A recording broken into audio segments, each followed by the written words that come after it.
Hello and welcome to the podcast. You're listening to Be Uncluttered. I'm Tara Tuttle and with me is Rebecca Mazzino, and together we are going to help you on your journey to a life free of clutter. Hi and welcome to this week's episode. This week I'm not joined by Tara, I'm joined by husky-voiced Tara. Hello. Because she has run herself down and she's not feeling all that great, and so she's got a bit of a croaky voice. So the reason why she's run herself down, and we did tell you about this already, is that she is moving overseas very soon. And this episode is dedicated to me finding out how on earth she manages that or not manages that. Yeah, so I don't know if you can cast your mind back a couple of weeks when Beck said, oh, you just managed this process with such ease or something like that. And I was like, I'm going to blow the lid off that. And my voice today is proof that it's all a facade. And so the funny part is we were going to record this a couple of days ago and I just got a head cold and I've been tested, so it is just a head cold. And I was like, oh no, I sound so nasal. And so we postponed it to today, and now I'm like, oh gosh, this is even worse. But and it's fine. It's really just it's not uncommon for me to get sick before moving. I think because all of the stuff that I normally prioritize, like exercise and sleep and nutritious food, kind of go out the window because I'm kind of head down, bum up, focus on getting stuff done. So all the stuff that keeps me pretty healthy is like so far down the list. Ignored, yeah. But then the nice part about this one, and I shouldn't say it's nice because it's, you know, it's probably people would think it's awful, but we've got to quarantine or isolate for 2 weeks when we get to the US. And people have said to me, oh gosh, that's going to be tedious. I'm like, are you kidding? I'm going to sleep. I'm going to do yoga. I'm going to catch up on all the rest and exercise that I haven't been doing for the last month. Yeah. So, and this is the thing, like, is this the shortest notice move you've had to do?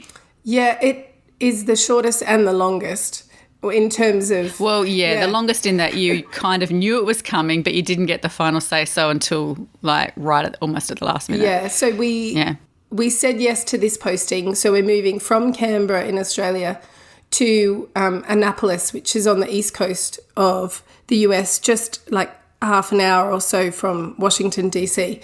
And we said yes to that posting December last year, so almost 12 months ago. And then when COVID hit, it kind of all got turned off, and we thought it would be turned off probably forever. So we had our head in the game of staying and that we wouldn't go. And then 5 weeks ago, they said, you're on and you're flying out in 7 weeks. So we will be, this time in 2 weeks, we'll be on a plane. I'll have my eye mask on, my champagne in hand. Well, maybe not those two things at the same time, else I'll spill. But I'm actually really, at this point now, there's still lots of farewells and the last minute stuff, but I'm actually quite looking forward to just going. Yeah. Well, yeah, it's that you finally get to stop, don't you? Yeah. Like, that's the thing at the moment that you don't get a chance to do, is to stop at all. And so that will give you that chance to stop. And then you'll have quarantine after that, which is more stopping. Yeah. And then you'll have to go again, setting up house. Yeah. So that will be the little, like the eye of the storm, that little 2 weeks over there. But that's okay. I think that will be good because we'll recharge a bit and then try and hit the ground running once we come out of that to get set up. So yeah. And it will be good. It's good timing, I suppose, because it's holidays, so the kids won't need to worry about school very quickly. Like, it's not like you rush in to get them in at the start of the school year or anything like that. No, but so they'll start school the first week of January. So they've got they'll have the month off, which will be nice for them, nice for all of us, really. Yeah. And I suppose nice for them to get a little bit off, because normally they'd be getting 6 weeks off here in Australia because they haven't had their big break like in America. The Americans have. So they're going to sort of miss out on that really long break. So they'll have most of it at least. Yeah. So what do you want to know, Beck? What Oh, gosh. There's just so much to this. Okay, so I don't know if anyone heard me say this on the last, when we sort of briefly discussed this, but the last time I moved house, I moved probably 15 to 20 minutes away, and I was 21 and I had, or 22 maybe, and everything I owned pretty much apart from my mattress, because I didn't even have a bed, I was just sleeping on a mattress on the floor.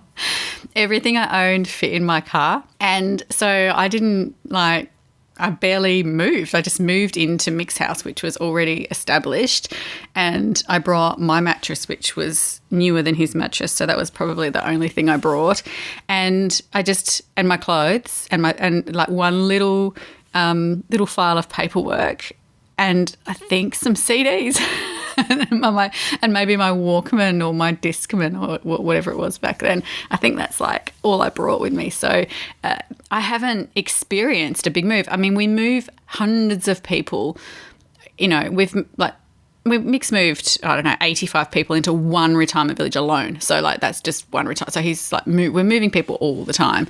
But I haven't moved, and there were a couple of moves before that, but they were small moves as well with, hiring a trailer at the most. And so I moved town. So the first move was I moved a whole state away.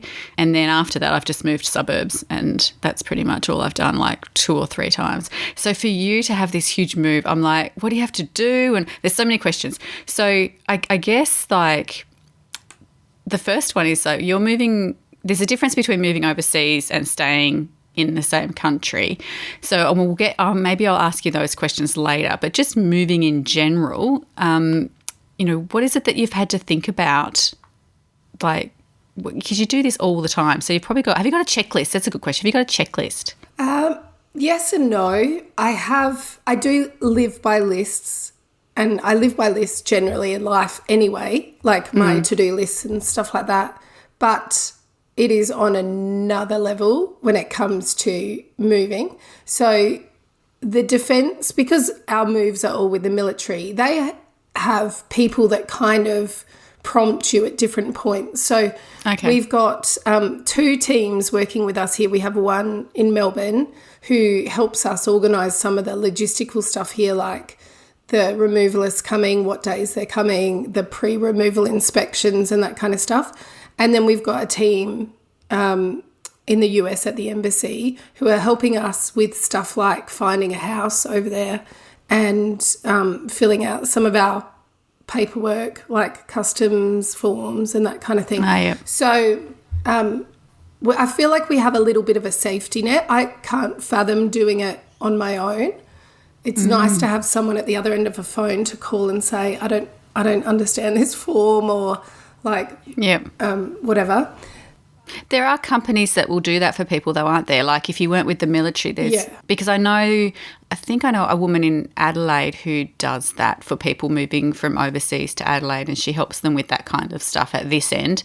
And so, I think there would be definitely private companies that do that. But, it would be hard without it. Yeah, and so for us, we created this time, I created a master checklist, which is on Drive.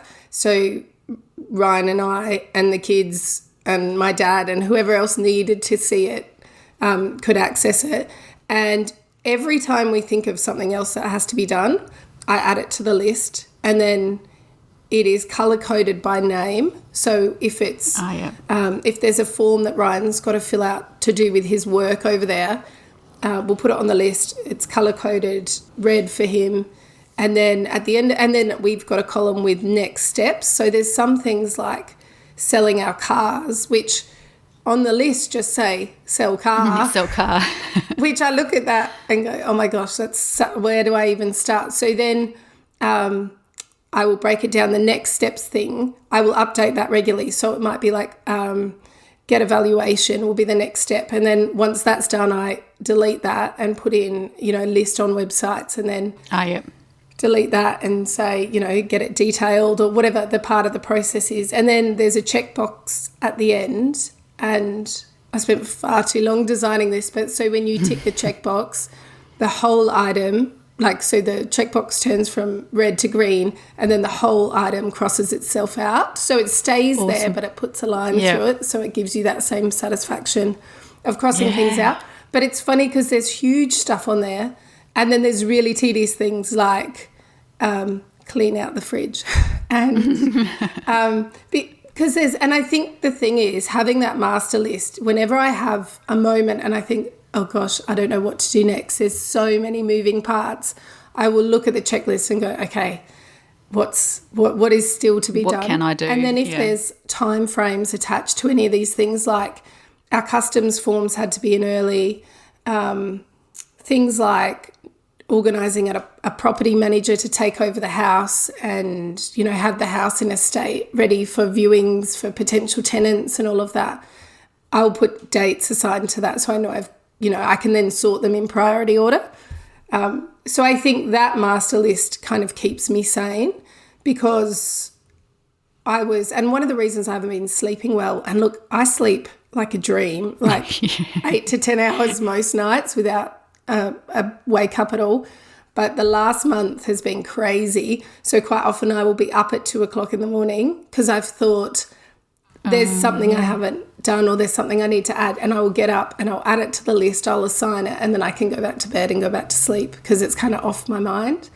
But yeah, so that's the key. And then being just highly, highly organised. Like, you're not just thinking a day ahead, it's like weeks ahead, and working backwards. So yeah, it's full on, and I found it a lot harder this time. I think even just the kids' age. When we moved to the UK, they were 2 and almost 4, and it was like we told them that we were moving, and that didn't really mean anything to them, and then got them to pack a few teddies and a couple of things that they wanted to take, but they kind of just went with the flow. This time the kids are a bit more demanding, and it's fine. It's just trying to keep them motivated and engaged through the process. So while we've been looking for a house over there, we try and get them to look with us, because we don't want to just say, well, this is our new house. We try and have them involved. And now they've, been having lots of last sleepovers, and next weekend they've got a farewell party, and because Sienna will miss her year 6 graduation.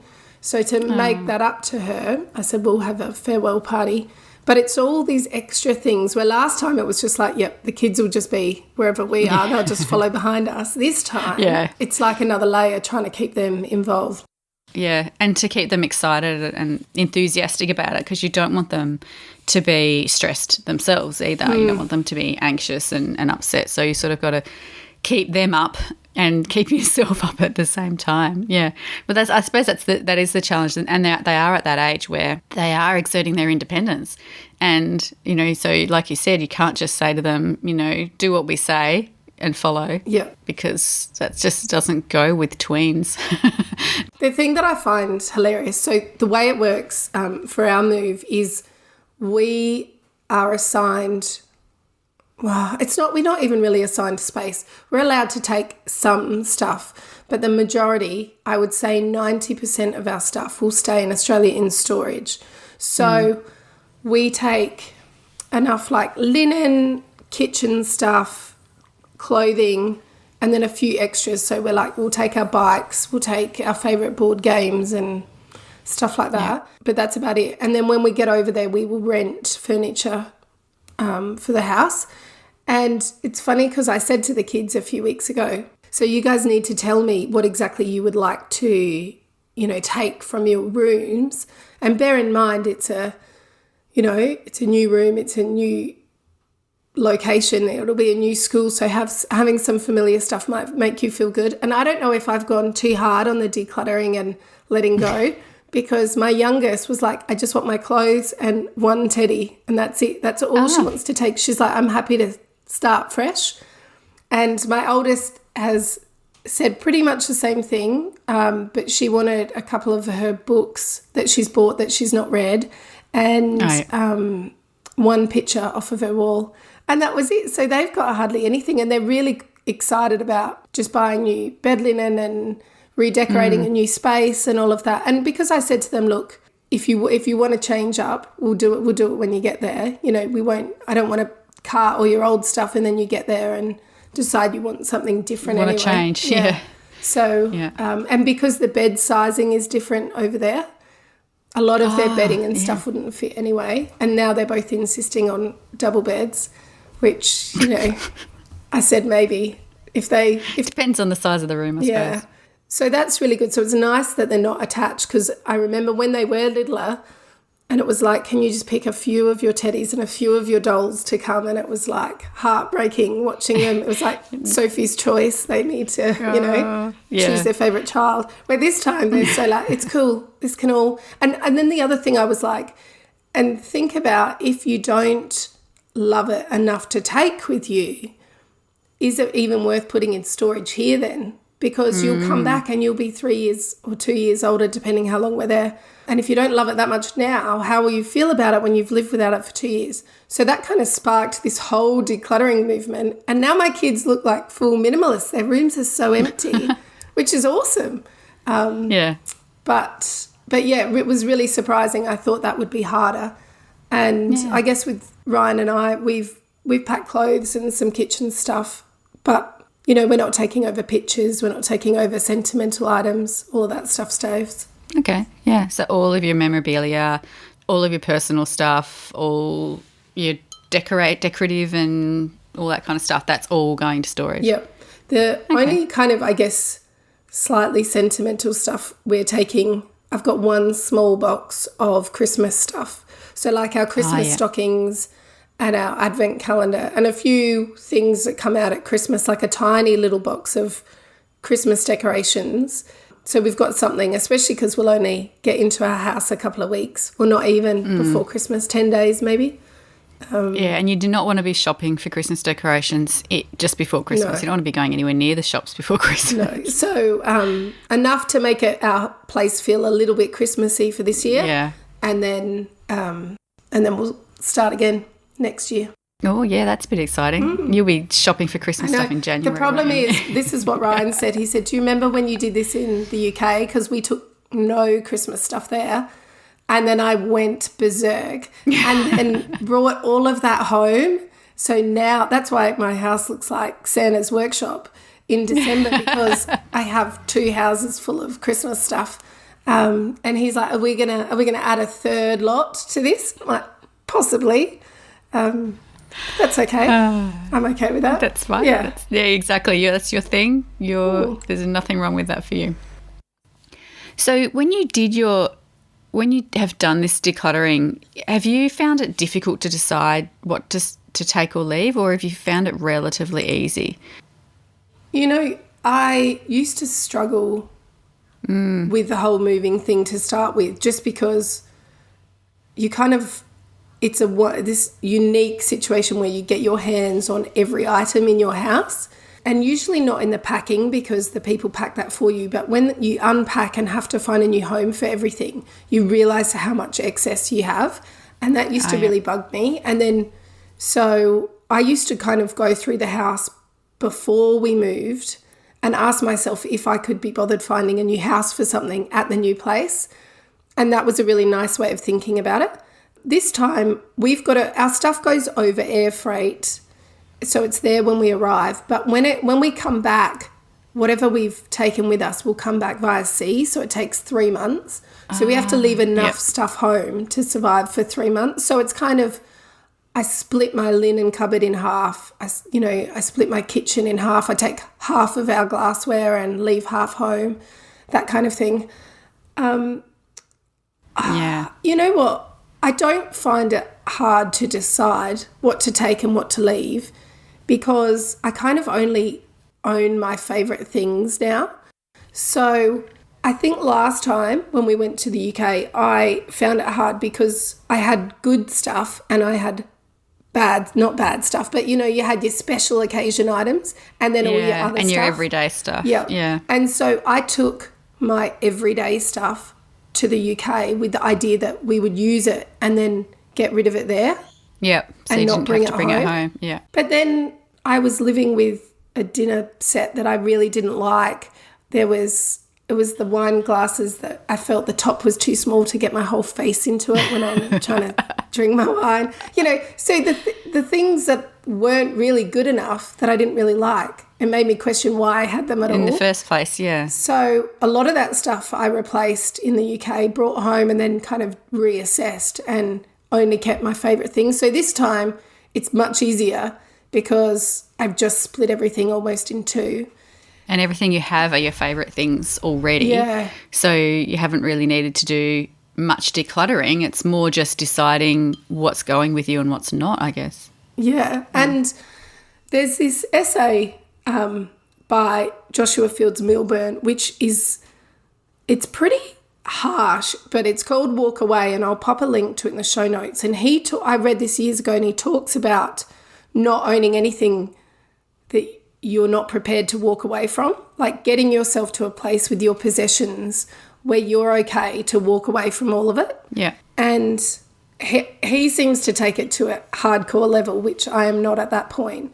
But I do feel very comfortable walking away from all the stuff I'm leaving home. Anything that is completely irreplaceable, which I'm really only thinking of the christening gown that's been in my family for years.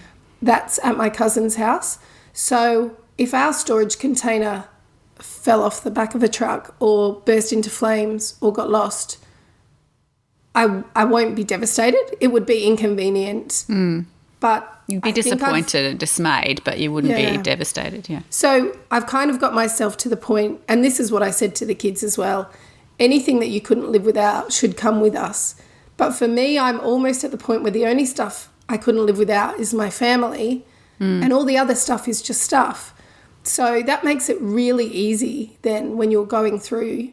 And then there's certain things that I've gone, even my clothes, when I'm packing them up, and because you've got to list every item you're taking on an inventory down to how many pairs of undies, how many pairs of socks, and the value of them and the brand of them, because you need every item listed for customs, for importing. And so I would look at every piece of item I own clothing-wise, and I feel like I have a pretty small wardrobe anyway, but I was like, do I love this enough to put it on the inventory? And it's such a good test, because then there were a few things that I put aside and thought, nah, look, I won't take that. I'll keep that at home. And then, so I had this pile and I thought, you know what? If I can live without it for a few years, I can live without it forever. Yeah. So it was another nice kind of filter or, measuring stick to work out what I really wanted to take with me. And our wardrobe here is huge, but I know it won't be the same over there. So I was saying to my husband as well, if we're going to a much smaller wardrobe, we should only take the stuff we really love. And so we got rid of a whole lot more clothes to charity shops, and even things, we went through our shed and some of the hobby items and sporting items, which were like, we haven't used enough to justify storing them. So we let them go. And then even things like we're selling both our cars. It turned out that it was proving very difficult to take our dog. So we're even letting go of our dog. Decluttering the dog. But we will get him back. And so he's gone to live with my mother-in-law in Brisbane for a couple of years. And that was a big hurdle for all of us. But yeah, because he's really special. Yeah, and he's part of the family. And I was sure that the kids would have a full meltdown about it. But both of them understood that it would be better for him to not have the long haul flight. Like, we did all the prep. He's been vaccinated against rabies, and we've spent all the money to get him ready to go. But in the end, with COVID, it's really hard to get them on a flight, and you're looking at up to 20 grand one way just to get them there. Whoa. Yeah. And we're like, we love our dog, but then the trauma of the flight for him, the cost, plus all the houses we're looking at, the area we want to live, they're mainly townhouses, so they're really tall and narrow, but they don't have yards either, not like we do here. And so he would have to be a full-time indoor dog. No, it seemed like too many negatives. And Ryan's mum said she would be happy to take him, and we thought, yep, let's do it. That's good for everyone. She gets the company and the companionship for a few years. He doesn't have to go through the flight, and you don't have to pay for it. Yeah. Yeah. So, I mean, and then the other things, like the things that kind of weigh on me day to day is just they're all tiny 1%ers, but they add up. Like using up food in your freezer and your pantry, you know, and normally I would start this process out a few months out, but because it was like such short notice, I've like given quite a lot of food away. I was just going to say that. Have you got to the point where you just decided to give it away? Yeah. Before it goes off or whatever.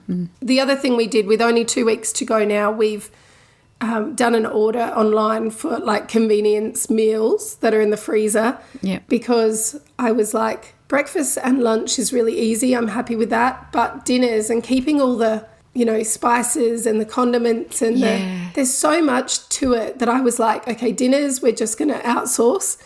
And because we've got lots of farewells as well, catching up with people here, there and everywhere, we're out quite a bit for dinner. And I thought, let's just fill the freezer with convenience meals, and the kids picked their own, Ryan picked his own, so we've all got our own shelf. Yeah, and then when we're home at dinner time, then we've got something there and it's easy. So some of those little things, that they're only little but they add up. Then, you know, giving all my indoor plants away, getting rid of, like going through the shed, getting rid of any liquids, paints, any of that stuff. Oh, yeah, because you can't leave all of that stuff at a rental property. No. And you couldn't leave, I mean, it would really hurt me to get rid of my plants. And I remember you talking about that another time, is that, you know, you don't have that many plants because you have to keep giving them away every time you move. That would devastate me. I spend a lot of time with on my plants, and I think I have friends that I could give them to that I would trust with them for sure. But, that would be really hard. I had a friend over the other day and she said, I'm happy to babysit them for you and you can get them back when you come back. And I said, no, I wouldn't do that to you, because the pressure then of keeping it alive would be huge. But I gave her a plant when we left here. Maddie was only 6 months old, so that's 9.5 years ago, and it's still alive in her bathroom. And she said, I'm still keeping it for you.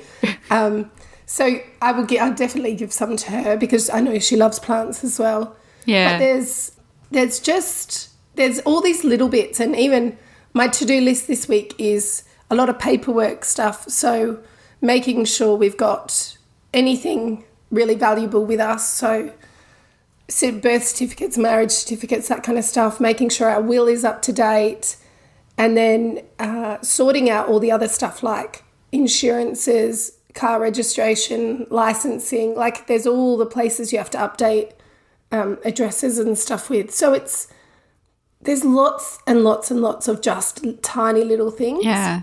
Do you have to get new license? Do you have to get a driver's license over there? Yes, which will be quite hilarious. Because apparently I have to do the full test again. Whilst driving on the opposite side of the road. Yeah, on the opposite side of the car. I don't know. I don't know if I'd pass my driver's test in Australia anymore if I did it, let alone in my country. Well, if you studied for it, you would. That's the thing. You just have to study for it. But yeah, the drive. I remember going to America, and I think for the first 2 weeks, Mick was the one who drove the hire car, not me, and I was the passenger. And then I sort of said, look, why don't I have a drive, like, so you can have a break? And he said, okay. And I found it so much easier than he did driving. He had lots more false starts than me. Like, he'd pull out into traffic and he'd look the wrong direction. So, like, there'd be a car, right, really ready to hit. And I'd be like, stop! And he's looking in the wrong direction for the traffic. And even when we were as pedestrians, once I pulled him back from being hit by a car because he stepped out onto the curb because he'd looked right instead of left. Yeah. For the cars coming. And like I pulled him back and the car just about hit him. And so, but after being a passenger in the car for 2 weeks, I'd gotten used to like the spatial awareness and all of that. So once I started driving, it was much easier. So yeah, maybe sit in the passenger seat force Ryan to take the responsibility for a while. I have driven in the US once before, only for a couple of days, but it was like driving Miss Daisy. I was going so slow. My seat was pulled up so close to the windscreen, and And did you keep hitting, like every time you went to change gears, did you whack your arm on the side of the thing, or was it automatic? I got an automatic. Oh, there was no way I was driving a manual. Every time we went to either put the seatbelt, like to put the seatbelt on, you'd reach in the wrong direction. And then every time I'd go to change gears, I would try and do it with my left hand. So I would just whack my hand really hard on the side of the door before I'd realise, oh, hang on, I've got to use my right hand to change the gears. And I was constantly like bang, bang, bang until I got the hang of it. Well, you've got that muscle memory. I didn't have any kids in the car, and I was like, no music on. I've never been so focused in my life, so I don't know how I'm going to go with kids and noise and whatever. Anyway. You'll be fine. We'll deal with that at the time. Yeah. Yeah, I don't know. It's definitely been harder this time, I think, with the kids' involvement. Also, I think because we're renting our house out, where previously, if you're in defence accommodation, you can kind of, the last 6 weeks, I'm really kind to myself and I barely do any cleaning because you're paying a cleaner to come through anyway at the end. And I am paying a cleaner to come through in 2 weeks. But because I've got open houses this week where people are coming through, I'm like, oh, I can't have a dirty shower. And I was just talking to my auntie on the phone and she said, you know what? It's your expectations that are killing you, not theirs. She's like, they're not coming to buy the house, they're coming to rent it. Yeah. But, it is my own expectations. So I've already this morning been out weeding the garden and we've had all the hedges trimmed and there's just a lot. Yeah, it's all those little things that you don't think about when you're in your house taking it for granted. And then all of a sudden that, someone else is looking at it and someone else is coming to live in it. And then you look at it. I've done the same thing. Like I've looked at houses before, and we've walked into houses and I've looked in the shower or whatever and I've gone, oh, gross, like that. There's some mold coming through the grout, or the grout is like crumbling and needs replacing, whatever. And then I go home and I look at my own shower and I'm like, oh, gross. Like and there's mold on the silicone, and there's, and you just don't look at it. But when you're looking at it from like that perspective of I'm going to buy this or I'm going to live in someone else's mess, you notice it more, I think. So I can see exactly what you mean. I would be doing the same thing. I'd be like looking at it as though I were looking at buying a house, and I'd be really fussy. I'm glad you said that because I just had a plumber around last week to replace all the silicone in the bathrooms and stuff. And he said, this really doesn't need doing. It's fine. And I'm like, no, just do it. I just can't. I just can't deal with it. And the other thing is, because this is our home, and we will come back to this, because it's like we just spent $2,000 getting our hedges trimmed, which is insane. But it was the only people that I could get to come around because there's been so much rain this year. They're all flat out, yeah. Everyone is crazy busy. Yeah, so I've got a friend who's got a gardening franchise run, and he's booked solid. Like, it's just the weather. There's been a lot of rain and a lot of sunshine, and the gardens have just gone nuts. Yeah. Well, so he was like, they would be fine to leave for a rental. And I said, yes, I know, but my issue is I don't want to come back to a jungle. Yeah, because the rental people aren't going to maintain it the same way you would. Yeah. So some of the stuff is like preservation so that we come back and our house doesn't look completely trashed. So there's bits of that. But really I'm glad I've kind of slid work to the back burner. I've got a couple of clients left, which I'm just talking to in the evenings. And then most of my daytime stuff is just focusing on this. So that's made it easier because Ryan's still working, and it means for the last 4-5 weeks, every day I get up and I check my list and I work on it. Yeah. And that's made it easier because it kind of, you've got time. If I was working full time during this, can you imagine? I would be in the fetal position. I would have no voice. You'd be, you'd be talking to yourself. You'd be just, rocking in a corner somewhere. Yeah. But I think one of the things I'm really excited about, and this is what's really nice about an international move or any move, is the opportunity to start fresh. So I am trying a few different things when I get over there, which we can talk about at some point. We'll do a part 2 to this. But things like I've really wanted to streamline some of my cleaning products and make my own and stuff like that, which is just a time thing. And I'm like, I'm going to start from scratch over there and start doing some of that stuff. I'm going to try and live a bit more minimalistic. So not, I've taken half our stuff. So rather than top it up too much when I get there, I'm going to really experiment for a little while and see if we can live with less and live with half our glassware and not buy more. So I've got a list in my diary of a few kind of experiments to try with this clean slate and a fresh start and see how they work, because I think it's a rare opportunity to look at the way you live and see if you could do things differently. So I'll let you know how I go with all of that. Yeah. Well, so to update everybody, Tara and I, just because she's moving to the US, are not ditching the podcast. We're going to keep going. Well, at least we're not letting that stop us from doing the podcast. No. Anyway, something else might come up, but that's not stopping us. So we're going to keep doing the podcast, and we just have to work out our timings and our recording times and all that kind of stuff. But really nothing much else is going to change, because we already are, a whole half a country apart anyway. So we may as well be half a world apart, and it's not going to make a huge difference. It's just the timing. So we weren't not going to be both recording when our houses are empty. So we might have trouble getting us both having empty houses at the same time to do our recording. But we're going to keep going. And what we're doing is Tara has been flat out, madly recording lots of interviews. So we have a whole lot of episodes that are interview-based, and I've got a couple as well, not nearly as many as Tara, but a few interview-based ones. So over summer, when we're not going to have a chance to record because Tara will be quarantining and settling and flying and moving and all that kind of stuff and unpacking, we're going to be still in your ears every week with some special guests. Yeah, so I think we decided to call it our holiday series. It was summer series, but then we figured that quite a lot of you are actually in winter.